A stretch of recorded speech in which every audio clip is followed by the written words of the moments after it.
अच्छा लगे like share and subscribe करो। पूछो को क्यों? क्योंकि हमें मिलती है मोटिवेशन। चलो स्टार्ट करते हैं। डिस्क्रिमिनेंट के बारे में थोड़ा सा बताना चाहता हूँ कि आप कैसे आइडेंटिफाई कर सकते हो। जैसे हमें बोला ना कि नेचर ऑफ रूट बताओ, नेचर ऑफ रूट हमें बताना है कि क्या होगा। ठीक है, देखो नेचर ऑफ रूट, तो देखो रूट का मतलब तो क्या होता है हमारे पास, रूट का मतलब होता है सॉल्यूशन। ठीक है, कि कौन कितने सारे सॉल्यूशंस हमें मिलने वाले हैं। एंड नेचर होता है ना कि वेदर 3 टाइप के नेचर आएंगे तुम्हारे। ये कैसे निकाला जाता है सब बताऊंगा। एक होता है नेचर कि जैसे कि तुम्हारा इमेजिनरी होगा, मतलब कि नंबर आएगा या भी नहीं आएगा। एक होगा तुम्हारा होगा कि रियल होगा, ठीक है, और इक्वल कंडीशन होगा। और एक होगा तुम्हारे पास रियल होगा, ठीक है, एंड दोनों क्या होंगे, डिस्टिंक्ट होंगे। इसको मैं ढंग से बताता हूँ। देखो इमेजिनरी का मतलब हुआ ना कि अगर तुम्हारे पास कोई क्वाड्रेटिक इक्वेशन है, सपोज करते हैं कि ax² plus bx plus C equals to 0, मेरे पास कोई क्वाड्रेटिक इक्वेशन है। तो जनरली पहले क्या हो रहा था ना कि हमारे पास एक अल्फा और एक बीटा, मतलब कि 2 सॉल्यूशंस ऐसे निकल के आ रहे थे। तो हम लोग बोल रहे थे कि चलो अल्फा बीटा को वापस इस इक्वेशन में रखो तो सेटिस्फाई कर जाता है, और फाइनली हमारा LHS है जो कि RHS से इक्वल होकर सेटिस्फाई कर देता है।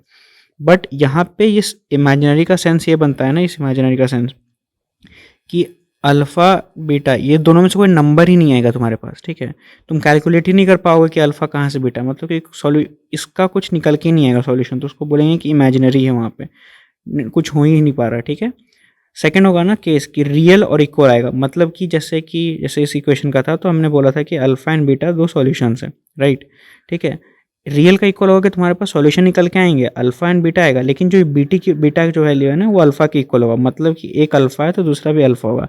अल्फा जनरली जान रहे हो ना कि बस एक नॉर्मल में आइडेंटिफाई होता है कि वेरिएबल के फॉर्म में तुम्हें बता रहा हूँ, वेरिएबल्स की। हाँ ठीक है, कोई भी अल्फा या फिर बीटा आएगा तो बीटा बीटा दोनों इक्वल आने वाले, गामा आएगा तो गामा गामा, समझ रहे हो। एंड रियल एंड डिस्टिंक्ट का मतलब यहाँ पे हो गया ना कि रियल नंबर आएंगे, जैसे कि तुम्हारे पास एक अल्फा आएगा, ठीक है, और सेकंड जो डिस्टिंक्ट का मतलब होता है डिफरेंट। ठीक है, तो अल्फा एंड बीटा दोनों 2 डिफरेंट क्रिएट होंगे। तुम्हारे पास एक अल्फा बीटा कॉम्बिनेशन आ सकता है, या फिर बीटा गामा, कुछ भी नंबर हो सकता है। एग्जाम्पल नंबर्स के फॉर्म में देखोगे तो 2 3 हो गया, 3 5 हो गया, कुछ भी सॉल्यूशंस क्रिएट हो सकते हैं। ठीक है, तो नेचर ऑफ रूट के बाद थोड़ा सा तुमको आइडेंटिटी, अब देखो एक और बताता हूँ। अब चेक कैसे करेंगे, इतना तो बता दिया कि यार ऐसे ऐसे होता है। नेचर ऑफ रूट्स के लिए ना डिस्क्रिमिनेंट हम लोग होता है चेक करते हैं। डिस्क्रिमिनेंट का फॉर्म होता है b² - 4ac। ठीक है, ये इंपॉर्टेंट है, अभी तो बहुत यूज़ होगा, 11th में जाओगे 12th में जाओगे तो फिर और यूज़ होने वाला है। तो देखो डी का वैल्यू होता है b² - 4ac। ठीक है, अब इसी पे कंडीशन होगा कि अगर डी की वैल्यू अगर ग्रेटर देन 0 है तो इस केस में हम बोलेंगे कि हमारे पास क्या होगा, रियल होगा, ठीक है, एंड डिस्टिंक्ट होगा। ठीक है, डी की वैल्यू अगर 0 के बराबर आ गई तो हम लोग बोलेंगे कि रियल तो नंबर आने वाला है, उसमें कोई डाउट नहीं है, बट यहाँ पे क्या होने वाला है, दोनों सेम होंगे, सेम इन द सेंस कि आइडेंटिकल आने वाले हैं। Got it. ठीक है, और डिस्क्रिमिनेंट की वैल्यू अगर निगेटिव आएगी तो यहाँ पे हम लोग केस कहेंगे कि भाई इमेजिनरी है, नंबर ही नहीं आने वाला है यहाँ पे।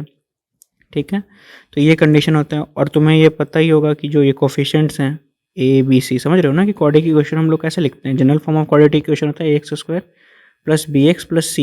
तो यहाँ पे ABC जो तुम्हें दिख रहा है, ये A B एंड C, यही तुम्हारा यहाँ पे सब्सिट्यूट होने वाला है इस इक्वेशन में। ठीक है, और अल्टीमेटली अगर हमें, जब देखो मैं इसके बाद बताता हूँ, अगर हमें D पता चल गया कि अगर D इक्वल टू 0 है, या फिर अगर D नेगेटिव है, या फिर D पॉजिटिव है, तो एक पूरा सॉल्यूशन का तुम्हें सेट पता होगा कि x की वैल्यू जो होती है ना, जो अल्टीमेट में सॉल्यूशन देगा वो देगा -b plus minus √b² - 4ac/2a।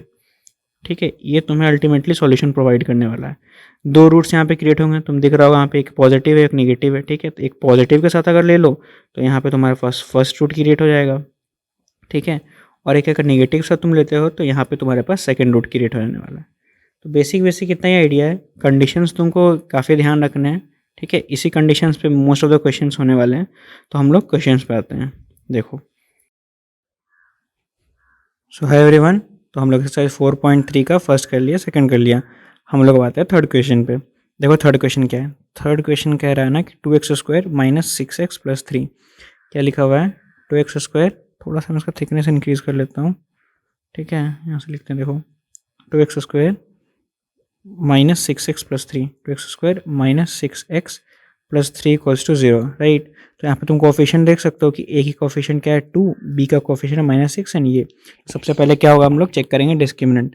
तो डी की वैल्यू क्या होती है, बोलो। डी की वैल्यू होती है b² - 4ac। इसका एक्सप्रेशन की क्या वैल्यू आ रही है, देखो -6 का स्क्वायर -4, ए का वैल्यू 2 है और सी की वैल्यू तुम्हारे पास 3 है।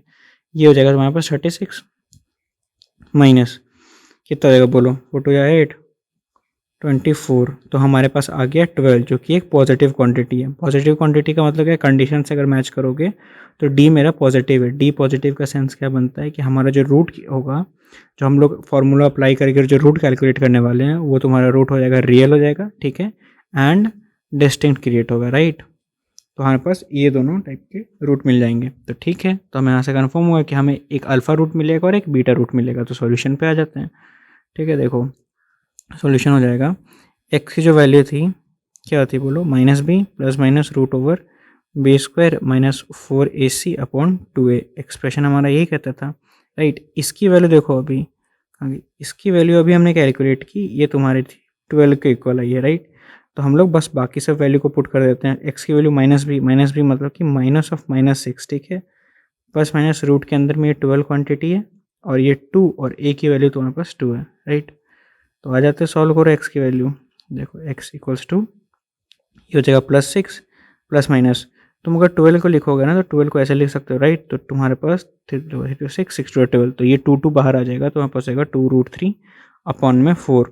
थोड़ा सा इसको सिंप्लीफाई कर लो, तो थोड़ा सा बस इसको सिंप्लीफाई करते हैं। 2 से हम कॉमन लेते हैं ऊपर नीचे से 2, तो ये हो जाएगा 3 प्लस माइनस रूट अंदर 3 अपॉन 2, ठीक है। दिस इज आवर सॉल्यूशन, समझ गए। तो ये हमारा आ गया। अब देखो एक बार इसको तुम पॉजिटिव फॉर्म में ले लो, तो अगर मैं इसको अल्फ़ा की वैल्यू अगर मैं पॉजिटिव में लेता हूँ तो एक्स की वैल्यू होती है 3 प्लस √3 अपॉन 2, ठीक है। और एक बीटा हो जाएगा कि मैं बीच वाले को निगेटिव के फॉर्म में लूँगा, तो 3 माइनस √3 अपॉन 2। तो हमारे पास अल्फ़ा की वैल्यू आ गई एंड बीटा की वैल्यू आ गई, ठीक है। इसको तुम अगर नॉर्मल क्रॉस मल्टीप्लाई करके, जैसे ये कंडीशन आया मेरा, ठीक है, नॉर्मल क्रॉस मल्टीप्लाई करके उसको तुम अगर सॉल्व करोगे ना, ठीक है, तो तुम्हें वापस जो एक्सप्रेशन है जो यहाँ से तुम स्टार्ट किए थे, यही तुम्हें वापस मिल जाने वाला है। तो हमारा तो ये हमने प्रूव भी कर दिया है कि एक रियल एंड डिस्टिंक्ट है, और फाइनल सॉल्यूशन भी निकाल दिया। और बस इतना ही, और बाकी जो है क्वेश्चंस उसके सॉल्यूशंस आप देख सकते हैं, प्लेलिस्ट में डले हुए हैं, ठीक है। हम आते हैं अब ये सेकंड क्वेश्चन पे, ठीक है, मैं अगले नेक्स्ट वीडियो में अपलोड कर देता हूँ।